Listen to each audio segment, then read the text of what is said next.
ചെയ്യാൻ വേണ്ടി അന്ന് ആ രീതിയിലേക്ക് ചെയ്തതിന്റെ പ്രതികാരം വീട്ടുന്ന രീതിയിലേക്കുള്ള കാര്യങ്ങൾ. അപ്പൊ പ്രതികാര ബുദ്ധിയോട് കൂടിയാണ് കേന്ദ്ര ഗവൺമെന്റ് ആയാലും കേരള ഗവൺമെന്റും ചെയ്തുകൊണ്ടിരിക്കുന്നത്. അതുകൊണ്ട് എൻ്റെ പ്രിയപ്പെട്ടവർ, ഇടതുപക്ഷത്തിന്റെ ആളുകൾ വരുന്നത് അവരുടെ ദേശീയ പദവി നിലനിർത്താൻ.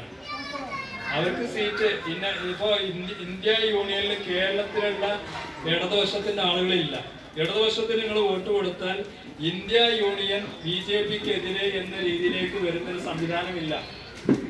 UDFന് വോട്ട് ചെയ്താൽ മാത്രമേ BJPക്കെതിരെയുള്ള വോട്ടായി മാറൂ എന്ന് എൻ്റെ പ്രിയപ്പെട്ടവർക്ക് ബോധ്യപ്പെടണം എന്ന് മാത്രമേ എനിക്ക് പറയാനുള്ളൂ. കൂടുതലൊന്നും പറയാനില്ല. വെള്ളിയാഴ്ചയാണ്. വെള്ളിയാഴ്ച എന്ന് പറയുമ്പോൾ ഞങ്ങളെ സംബന്ധിച്ചിടത്തോളം നിങ്ങളുടെ സമയം നോക്കി ഉടനെ തന്നെ എല്ലാവരും നേരത്തെ പോയി വോട്ട് ചെയ്യണം.